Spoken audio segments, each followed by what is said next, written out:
One piece chapter 1143 के early spoilers आ चुके हैं लॉन्डो, एंड इसमें कुछ चीजें बहुत ज्यादा स्टूपिड है, कुछ चीजें बहुत ज्यादा इंटरेस्टिंग है, वेल कुछ चीजें बहुत ज्यादा इंट्रीगिंग है। बेसिकली इस बार जो चैप्टर है उसमें ओडा सेंसे मेड श्योर कि तुम्हें 50 शेड्स ऑफ फीलिंग्स मिल जाए। इस चैप्टर का नाम है होली नाइट्स और इस चैप्टर की शुरुआत होती है जहां पर जायंट्स उन बच्चों की हेल्प करने की कोशिश कर रहे हैं जिनको होली नाइट्स ने किडनैप किया है, लेकिन फॉर सम वियर्ड रीजन वो उनको छू तक नहीं पा रहे हैं। और इसका रीजन ये है कि सोमर ने ईबाई बनोमी यानी कि थॉर्न्स फ्रूट खाया है, जिससे ये होता है कि जो भी उसके टारगेट को टच करने की कोशिश करता है उसको थॉर्न्स चुभते हैं, एंड जितना ज्यादा स्ट्रॉन्ग सामने वाले का लव टारगेट के लिए होगा उसको वो थॉर्न्स उतने ही ज्यादा पेनफुली लगेंगे। वी मस्ट से कि गॉड नाइट के लिए पावर हद से ज्यादा लेम है। ओडा सेंसे ने पता नहीं सोमर्स को ये पावर क्यों दी। वी नेवर एक्सपेक्टेड कि गॉड नाइट की पावर कांटे चुबाना होगा। And we all were right about किलिंगहम्स पावर, क्योंकि इस वाले चैप्टर में रिवील कर दिया गया है कि किलिंगहम ने ड्रैगन फ्रूट मॉडल किरीन खाया है, एंड वो किसी के भी ड्रीम्स में से चीजों को मटेरियलाइज कर सकता है, ठीक जैसे उसने पहले बच्चों को सुलाया और फिर उनके वर्स्ट नाइटमेयर्स को जिंदा कर दिया। अब नेक्स्ट चीज सच में बहुत ज्यादा क्रेजी है। गॉड्स नाइट जंगल में बैठकर खाना खा रहे थे, लेकिन वो गलती से सॉल्ट लाना भूल गए, तो सोमर्स उसके बारे में बस सोच रहा था, एंड किलिंगहम ने उसको अपनी पावर से सुला दिया और उसके सपनों में से सॉल्ट निकाल लिया। भाई that was crazy. Now I know कि ये चीज बहुत ज्यादा वियर्ड है, लेकिन for some extra weird reason मुझे ये काफी सेटिस्फाइंग एंड अच्छा लगा।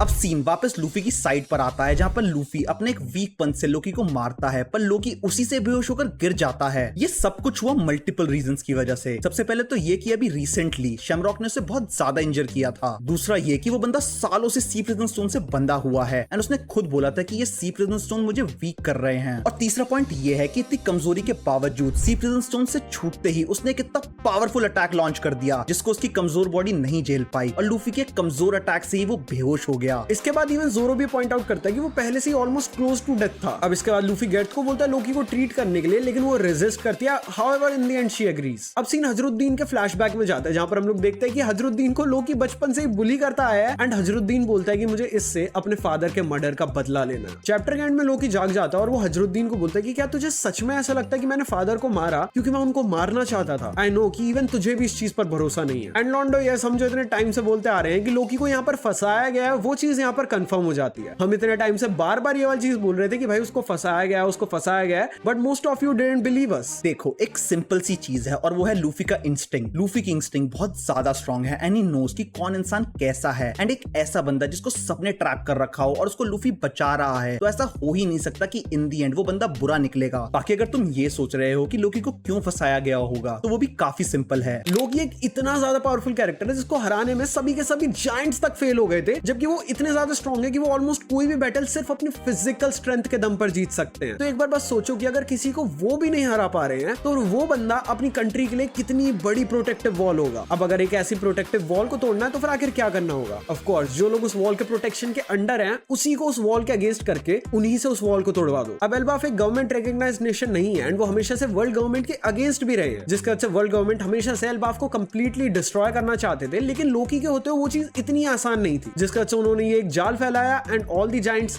Fail for it. बाकी तुम बताओ कि तुम्हें चैप्टर कैसा लगा, एंड अगर वीडियो अच्छी लगी तो वीडियो को लाइक कर देना, नए हो तो चैनल को सब्सक्राइब कर देना, एंड हम चलते हैं एंड मिलते हैं अगली वीडियो में जहां पर हम इसके कंप्लीट चैप्टर को एक्सप्लेन करेंगे। एंड तब तक के लिए tata, bye bye, goodbye, Sana, love you all.